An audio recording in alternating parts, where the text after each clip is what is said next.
السلام عليكم، يا رب تكونوا بخير. في الفيديو ده هنعمل محشي بأنواعه بتتبيلة بجد خطيرة وهتعجبكم ان شاء الله. هنبتدي الاول بالخلطة بتاعة المحشي.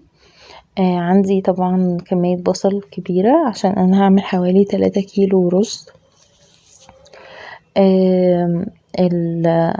هحط البصل بكمية زيت كويسة، ان الزيت يكون مش قليل، يكون باين في البصل.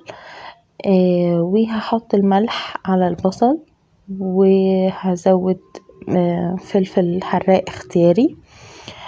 وهنقلب لغاية ما البصل يبدأ ان هو يدخل في اللون الذهبي.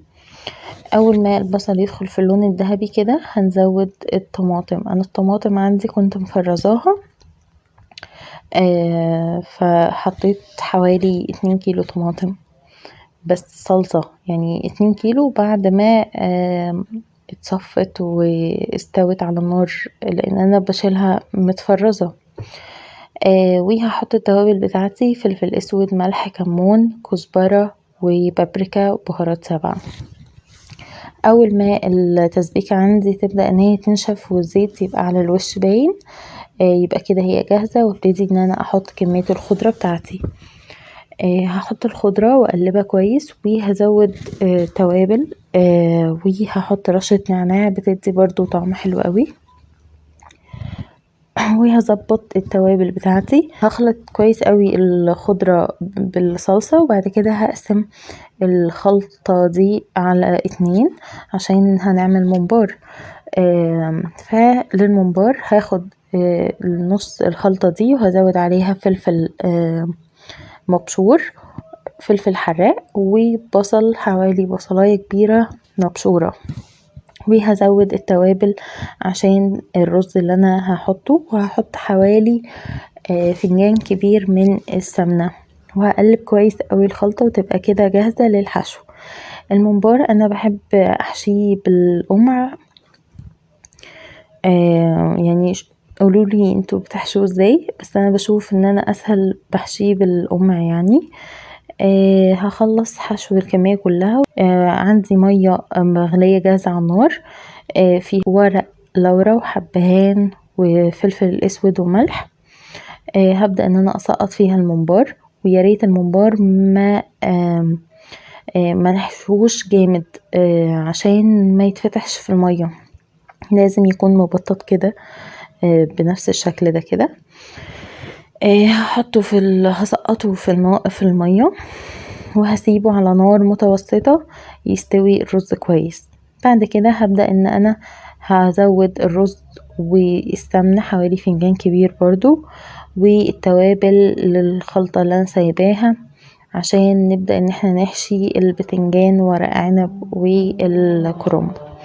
عندي الورق عنب والكرنب انا كنت مجهزاهم، سلقاهم ومجهزاهم. الورق العنب كنت سلقاه في ميه ودبس رمان وليمون، وبنسقطه في الميه المغليه، واول لما يغير لونه بنشيله على طول في ميه متلجه. وبعد كده الكرنب برضو بنبقى سلقينه في ميه مغليه بكمون وملح، وحوالي معلقتين كبار لبن. واول ما يبقى 5 دقايق، يعني بنسيبه في الميه المغليه حوالي 5 دقايق، ونبتدي ان احنا نشيل ورقه بورقه ونقطعه ونجهزه للحشو. بدأت ان انا احشي كل الكميه كلها بالشكل ده، ونبتدي ان احنا نجهز الشوربه اللي هنشرب بيها المحشي. عندي شوربه هنا زودت عليها التوابل: فلفل اسود وملح وبابريكا وبهارات سبعة وصلصة. وهبدأ ان انا ازود المية او الشوربة على المحشي، الورق العنب والكرنب لغاية وشه.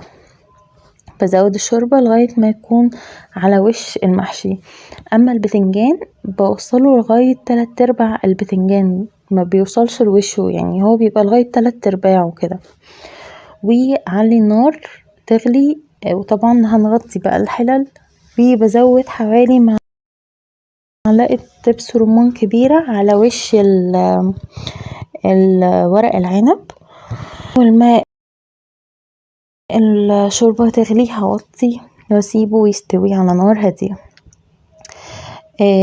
ده شكل بقى المحشي بعد ما استوى. شايفين ورق العنب عامل ازاي ولونه مظبوط ازاي، والكرنب بجد كان تحفة.